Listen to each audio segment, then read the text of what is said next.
Good evening friends, সবাই কেমন আছেন? আশা করি সবাই ভালো আছেন।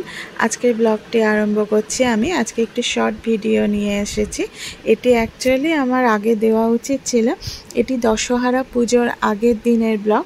আমি আর আমার ছেলে একটু বেরিয়েছিলাম টুকটাক ঠাকুরের যে ফুলের বাজার বা মিষ্টির বাজার বাকি ছিল সেইটুকু করতে।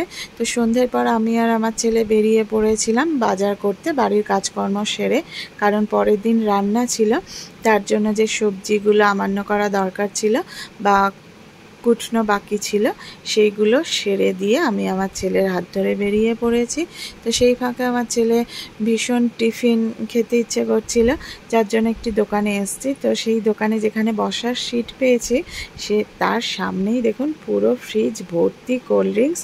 আর এই গরমেই ঠান্ডা ঠান্ডা জিনিসগুলো দেখলে কার না ইচ্ছে হয় না খেতে বলুন তো। যাই হোক, আমার ছেলে আসার পথে না ওর ফেভারিট একটি চকলেট ও দেখতে পেয়েছিল, ডেয়ারি মিল্ক সিল্ক।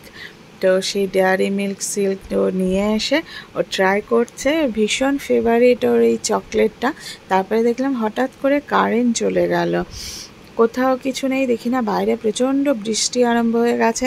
আমরা তো যখন বাড়ি থেকে বেরোই কোনো রকম বৃষ্টি বা মেঘ কিছুই ছিল না, সেজন্য আমরা ছাতা নিয়েও বেরোইনি। তো প্রচণ্ড বৃষ্টি দেখি না নেমেছে, আমাদের হাতে ছাতাও নেই, আর পুরো অন্ধকার হয়ে আছে, কারেন্ট আসেনি। যাই হোক, আমার ছেলে ভাগ্যিস ডেয়ারি মিল্কটা নিয়ে এসেছিল। ওর প্রচণ্ড খিদে পেয়েছিল, ও এটাই ট্রাই করছে, কারণ যে অর্ডারগুলো দেওয়া হয়েছিল কারেন্টের জন্য সেগুলো দেরি হচ্ছিল আসতে। তো আমাদের বাড়ি ফিরেও অনেক কাজকর্ম বাকি ছিল, যেহেতু পরের দিন রান্না ছিল, পান্তা হবে, অর্থাৎ দশহরা পুজো হবে। তো যাই হোক, আজকে ভিডিওটা এই পর্যন্ত। Thank you so much.